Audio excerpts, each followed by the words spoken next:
Today's story is Our School Gave Us a Weird Quiz by Rhonnie14.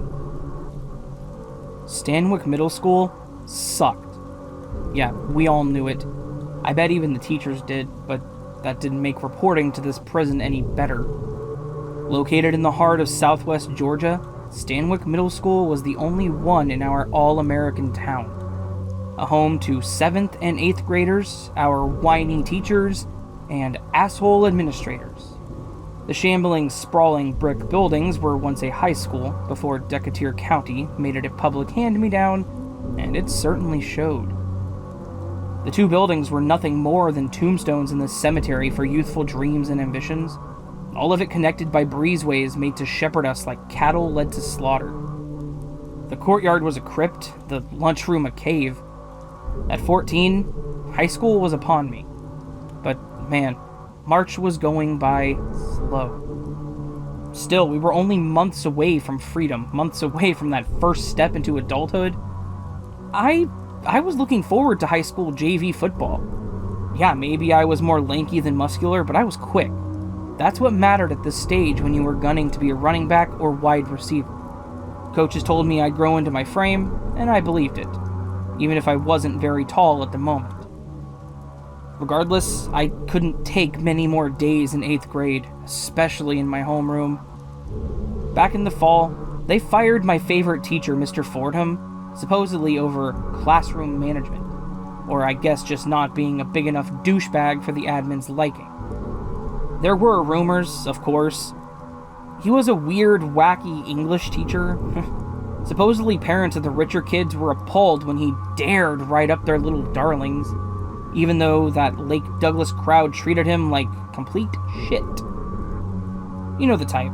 The middle class pretending to be upper middle class. Mostly white, mostly jerks. Public school has to have priorities, right? So now we were stuck with Mr. Barr. Lucky us. This former cop-turned-middle school disciplinarian gave us hell. Not to mention he was a former football player, so obviously Mr. Barr scared everyone into a silence. His hair was gray even when his face got blood red. I can't say I enjoyed any of my teachers now, much less the principals and vice principals. Hell, the whole faculty. They always just looked down upon us, just looking for excuses to call me out, or make me feel inferior and dumb. All they wanted was discipline, power, to put Sheldon in his place. I can't even imagine how those assholes treated the lower level classes.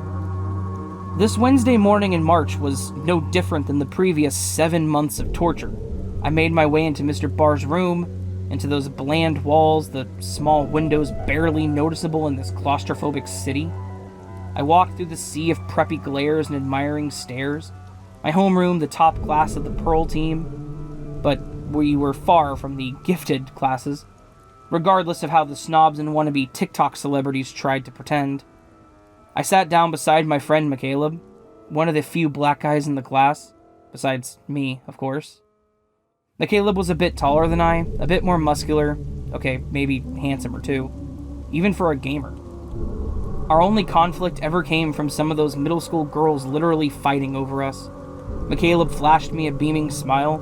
Mr. Barr says we're just doing some quiz today. Readjusting my glasses, I faced him. What quiz? Seated in front of me, Alan turned around. He was a Hispanic kid with spiked black hair and glasses matching mine. And one of the few people I was cool with in my homeroom. Yeah, it's not even for a grade, Alan said. Sweet, I muttered. Do you know what it's about?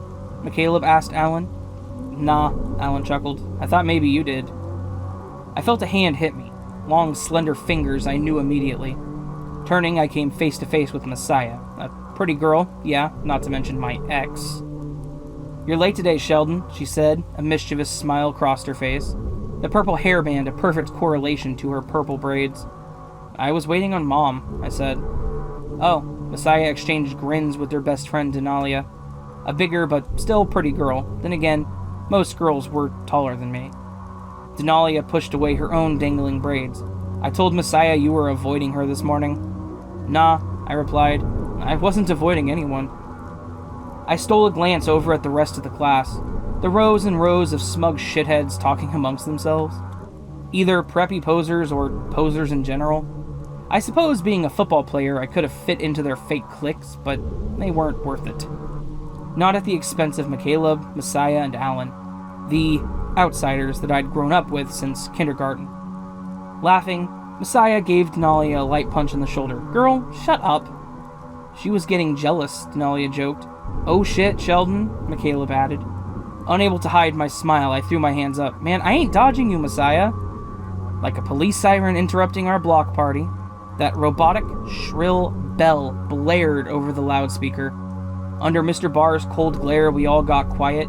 We did the pledge, listened to those trivial announcements. At 8 a.m. sharp, Mr. Barr stormed to the front of the room. "All right," he boomed. A heavy stone tablet of papers were in his hands. "We've got a quiz this morning." The class wanted to groan, but couldn't. Not under Sheriff Barr's watch. With a flourish, he passed stacks of those sheets down each aisle. "Now this won't be for a grade," Mr. Barr continued. "This is a school-wide survey." The chorus of crinkling papers continued. I took a piece and passed the rest back. The class was silent, but curious. Going into stern preacher mode, Mr. Barr held his hands out toward us. "But take it serious now! Don't rush through this!" Intrigued, I held the sheet in my skinny hand, scanned it. These weren't math questions, nothing academic at all. The school wanted personal information. "This is important," Mr. Barr reiterated. "The school needs honest answers." I saw Messiah and Denalia match my confusion. Saw Caleb run a hand through his short hair. "This is so weird," I heard Alan's nasally tone mutter in front of me. Playing Joel Sargent, Mr. Barr paced up and down the room, his glare hovering on all of us, piercing straight into our young souls. "Now take your time and absolutely no talking." I kept watch on our teacher, and Mr. Barr damn sure never left his post in front of the whiteboard.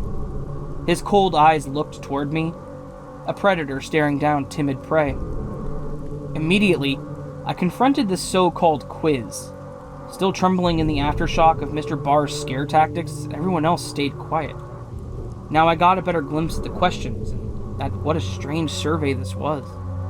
There was the usual shit about my race, my age, but there was more at play here. Questions my mom usually answered. The quiz asked about parents, what our income was, did I come from a single-parent household, how many relatives I had living in Stanwick, how active were we in the community, and this shit wanted details. I felt unsettling nerves hit me, both from the cold room and the invasive interrogation, all courtesy of Stanwick Middle. Out of the corner of my eye, I saw Denalia raise her hand. Annoyed, Mr. Barr faced her. "Yes?" "Is this for the coronavirus?" Denalia asked in her streetwise accent. Mr. Barr hesitated. Yeah." Messiah stole a nervous glance toward me. For once, her grin was gone. The chilling, cool demeanor returning, our teacher pointed toward Denalia's paper. "Now get to work on that! Answer those questions!" Still looking over at me, Messiah shrugged her shoulders. I could only do the same. "And remember to be honest on those answers," Mr. Barr added. "When you're done, hand it over to me, and then you can come get your Chromebooks quietly." About an hour later, Mr. Barr organized us in a straight line, ready to lead us into the hallway into Miss Moore's room, our English class. I followed Caleb and Alan to the end of the line, far away from the judgmental jerks in name-brand clothes. Of course, Messiah slid in behind me, as always. Her flirtation and thirst on the prowl, she grabbed my ass in a tight squeeze. "That booty," I heard Messiah exclaim. Turning, I faced her and Denalia's identical smile. "Really?" I said with a grin. Messiah chuckled. "Why were they asking all that stuff, you think?" "It's gotta be Corona," Denalia added.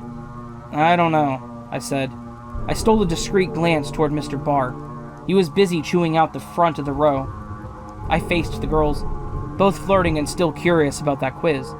They asked some weird stuff. "Yeah, they're wanting to know what my mama makes?" Denalia commented. Messiah sneered. "Ain't no way they should be asking that." I gave them a nervous laugh. Yeah, they're tripping. Turning, I now saw Mr. Barr's sharp glare fixated on me. I went quiet, quick. Next was cell block 210, Ms. Moore's room. Surrounded by the cheesiest vocabulary and grammar posters, my class was at the mercy of this slender, spastic teacher. "Y'all got a quiz today," shouted Miss Moore's shrill southern accent. Her bony hands handed out the papers to each cluster of desks. Seated by Alan and McCaleb, I stared down at this other survey. There were even more questions. Messiah waved her paper towards Miss Moore. We just got one of these last class. With precise coldness, Miss Moore brushed away her dwindling dyed hair. These are different, Messiah. And she was right. I couldn't believe it. There were about 20 or 30 questions, most of them in need of my personal details. Where do your closest relatives live? Do you have any family in law enforcement? The shit was random, but we had no choice. Be sure to be honest, Ms. Moore reminded us. She stopped by our table. Caleb cringed. I looked over at Messiah. She flashed me a scowl as she shook her head in frustration. I nodded, feeling her pain. And once you're done, just get on the Chromebooks. Ms. Moore continued. That lanky finger pointed toward a corner of the whiteboard. Lunch changes was scribbled by a blood-red marker. And just in case Mr. Barr didn't tell y'all, today they're giving you a sack lunch. Well, Miss Moore wasn't lying. We damn sure got a sack lunch, and it sucked ass. No surprise. I sat down with Alan and McCaleb. All three of us got the same chicken sandwich. Only Messiah, Denalia, hell, everyone else got chicken wings. What the fuck, I thought? The sandwiches were shit. Their texture soggy, the taste bitter. Immediately, they gave me a headache. Queasiness. As my friends and I talked, I looked over toward the teacher's table. Amidst the murderer's row of shitty admins and even bitchier teachers, there were Mr. Barr and Ms. Moore. Our science teacher, Ms. Wheeler, sat next to them. She had the tan and frame of a PE coach, not to mention the attitude. She kept ranting on in that southern accent, but all the while Ms. Moore and Mr. Barr's eyes stayed on the three of us, as did their wicked smiles. I don't remember much from then on. The breezeway was a blur. Connections classes crashed before me. Science and geography entered a haze. Yeah, that shitty cafeteria food had to be drugged. I awoke hours later. The lone window showed darkness. I felt a chill amongst the wooziness. Here I was, in the storage room. One I recognized from the end of Pearl Team's hallway. A wide space occupied by derelict desks and chairs. Now I realized I was strapped down on one of those spare tables. My wrists and feet pulled out to the side in torture rack fashion. The leather straps were hard, torn, and faded with age. Panicking, I looked all around me, at this janitor's motel room. There was the chair in a corner where Mr. Willie regularly slept, the sink where he shaved, cabinets that God knows how many bottles of liquor he and the faculty kept hidden. Amidst the clinical lighting, I blinked, struggled to escape the haze, then I wished I hadn't. There were Mr. Barr and Ms. Moore, standing by a table. Rather than wrinkled polos and khakis, they wore long, dark robes, their gowns baggier than their regular clothes. The surrealism only increased once I saw the gold medallions they wore, the jewelry in big pentagram shapes. A row of daggers was spread across the table. Sharp, pointed blades, some curved, some jagged, their handles all crooked. Through the silence, I heard constant bubbling, a boiling substance brewed in a huge black cauldron. Goblets and silverware surrounded it in elegant fashion, as did towering, unlit candles. The items antiques from a darker bygone era, the strange stage was set for a feast or a ceremony. For what, I wasn't sure, but while far from an expert, I'd read enough horror to know what was going on. This shit was a cult. Shit, I muttered. Turning, I saw McCaleb and Alan laid out on separate tables. They too strapped down. The three of us in a helpless row, each of us dead silent. I matched McCaleb's scared eyes. Alan pulled against the straps to no avail. We were fucked. They're the ones who checked off everything, right? I heard Mr. Barr ask Miss Moore. Intense, Miss Moore waved her hand at him. Yes, black and Mexican kids, single parents, low income, no family in the area. Oh yeah, they're perfect, Mr. Barr noted. No one will miss them in town. They're perfect for the sacrifice. Mr. Barr chuckled. It's nice to get our own kids, too. He looked toward us, his cold glare joined by a chilling smile. Oh yeah. The three of us shivered beneath his watch. I bet they'll taste good, too. Cackling, Ms. Moore gave him a playful shove. You know it. I saw McCaleb cringe. I can't wait, Mr. Barr said. Tears in his eyes, McCaleb turned away. I didn't even say goodbye, he told me. I forgot to say goodbye to my mom. Like a soundtrack, Ms. Moore's hideous laughter surrounded us, echoing through this chamber, tearing into our souls. I shook my head. Determination started entering my fear. The resolve I had every time I got told I was too small to carry the rock or make that catch. Every time I stepped onto the field, I wasn't going to let my brothers down, not my best friends. Ms. Moore snatched a large knife and walked toward Alan, her steps slow and methodical. She dangled the blade, a taunt, further terrifying Alan. I pulled on the straps. They weren't breaking off, even against my strength. "Fuck you!" I heard Alan scream. With sadistic pleasure, Ms. Moore twirled the knife in Alan's face, and he let out a helpless scream. Blood boiling inside me, I looked between the straps restraining my wrists. They were loose. For me, anyway. "Oh, we're gonna have so much fun with you," I heard Miss Moore tease Alan. I lowered my hand through the right strap. Focused, I contorted my hand in so many ways, and I got through. For once, being so damn skinny paid off. "We're gonna take our time, too," Ms. Moore continued. Keeping calm, I slid my fingers all the way out, then repeated the process with my left hand. Now I saw Ms. Moore trace that knife along Alan's face. He squirmed under her sinister spotlight. Next to me, Michaela pulled on the straps, desperate to help, desperate to save Alan. "You bitch!" he yelled at Miss Moore. "Leave him alone!" I stole a glance toward Mr. Barr. He stayed busy straightening the silverware and knives, preparing for the coven's ceremony. The coast was clear. I slid my left hand out.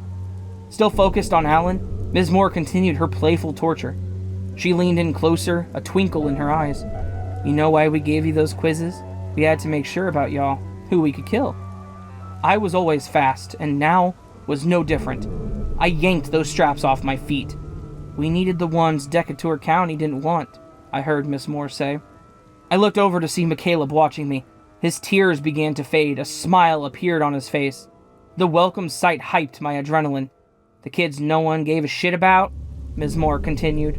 Discreet, I leaned in toward McCaleb, just like how we always talked in class. "I'm getting us out of here," I whispered to him. Out of the corner of my eye, I saw Mr. Barr now turn around, recognize that oh shit look on his face. Mr. Barr pointed at me. "Hey, get back in your seat, Sheldon!" He shook his head. "Shit, I mean table!" Alarmed, Miss Moore looked toward us. "What's going on?" I yelled and ran straight toward Mr. Barr, toward those weapons. "Get his ass!" McCaleb shouted. Mr. Barr lunged at me, the robes dangling off his arms. His glare was as vicious as ever, but I was too quick, too athletic. I dodged his attack, grabbed the handles on that cauldron. The bubbling substance was murky, dark, and not to mention so damn hot. "Grab that little shit!" I heard Miss Moore screech. Out of breath, Mr. Barr staggered toward me. "Get back to your table!" "Nope," I interrupted. Before Mr. Barr could threaten silent lunch, I threw the scalding substance in his face. Immediately, the man's face got scorched. His skin swelled up, bloated and peeling. The reddest I had ever seen him get, even counting his classic classroom meltdowns. Screaming, Mr. Barr collapsed to the floor. On top of those streaming black puddles, he kept clinging to his face, pulpy flesh sticking to his fingertips. His agonizing cries muffled by charred lips. Whatever the hell they were boiling was pure black and oozing oil, and that shit was hot, too. The cauldron now felt light in my hands. Still holding that baby, I watched Mr. Barr struggle. He was down for the count. I couldn't help but smirk. Man, the triumph was real. "Sheldon, look out!" I heard McCaleb yell. I turned to see Miss Moore come charging forward. Her glare was glowing, her hair electric and sprawled out all over the place, her knife ready for blood. "You little shit!" she screamed. I stayed calm, poised as my coach would say. I hurled the cauldron right at her with all my might. One hit to the face sent Ms. Moore straight down. She let go of the knife. One of my least favorite teachers was now out cold. The heavy cauldron collapsed next to her. Ms. Moore's eyes were now blacker and bruised. Her smashed nose kept pouring blood, trickling all over the creepy medallion of many smiling faces. Fresh, red highlights for her hair. I grinned at my boys. "Let's go!" McCaleb cheered. I undid their straps, then we grabbed our phones. McCaleb got in Miss Moore's unconscious face for more insults. Not sure what else to do, we left our teachers behind and got the hell out of there. The three of us journeyed through the dark hallways, then into the cold night, neither of us wanting to stick around to see who else was left at Stanwick Middle. As we walked to McCaleb's house, we relished in our victory, our escape. 3 soldiers marching through the lower class streets. "That was so cool," Alan gushed. "I know, right?" I replied. McCaleb hugged me close, our bromance too strong. "Yeah, you got him, man!" Alan gave us a curious look. "Hey, does your mom have any alcohol?" "Oh, shit," I said. Grinning, McCaleb checked his phone. "Yeah, I think she's asleep, too." Alan gave a goofy fist pump. "Yes!" The next morning, 3 of us got the same text alert. That and McCaleb's mom screaming didn't help our collective hangover. Then again, I guess she should have been pissed considering we drank her entire bottle of vodka. But school was canceled. Indefinitely. Yeah, we cheered. Messiah and Denalia instantly texted me excited emojis. Most of all, this meant more time for my boys. Not to mention we now had nothing but Fortnite for weeks. But still, I felt a lingering unease. The school's official excuse was coronavirus, but I had my doubts. During the break, I got a weird email, one from Miss Wheeler, and not to my school email address either, but my personal one I never gave Stanwick Middle School, except for on that quiz. I felt my heart sink to the ground, felt my dread only increase. Like an apparition, Stanwick Middle School had followed me back home, even during the corona epidemic. The message read, "Sheldon, I was looking over the quiz you took Wednesday. Honey, you need to come to the school ASAP. The entire faculty needs to talk to you. I've already talked to your mom, so please drop by my room tomorrow. Ms. Wheeler. P.S. Also, tell McCaleb and Alan to come along."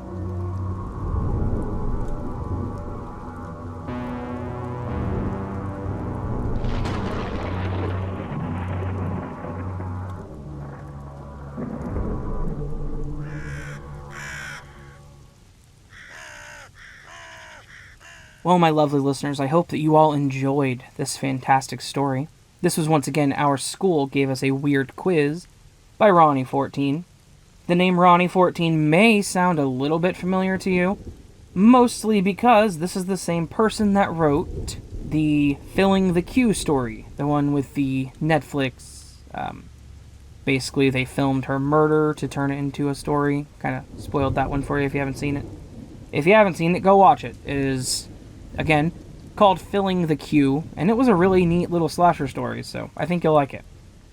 That said, friends, if you liked this and would like more content like this, please consider joining the Nevermore. To join the Nevermore, all you have to do is hit that subscribe button and the bell notification thingy next to it. In addition to joining the Nevermore, you can help to support the Nevermore by following me on Twitter, liking me on Facebook, joining my subreddit, or financially supporting the channel through Ko-fi or Patreon. If you do any of these things, it's appreciated. If you do none of them, it's still appreciated. I don't really mind if you don't have the ability to do any of them. Just know that I love you as a person, and it's okay. In the end, my friends, just being here and listening to this video is enough support for me. Just greatly appreciated. Alright, everyone. I hope you all have a fantastic week and a great night and a weekend or week or whatever. It's not the weekend. I don't know what I'm saying anymore. I hope you all have a fantastic day, a fantastic week, and I'll see you on the next video. But, until then, sleep well.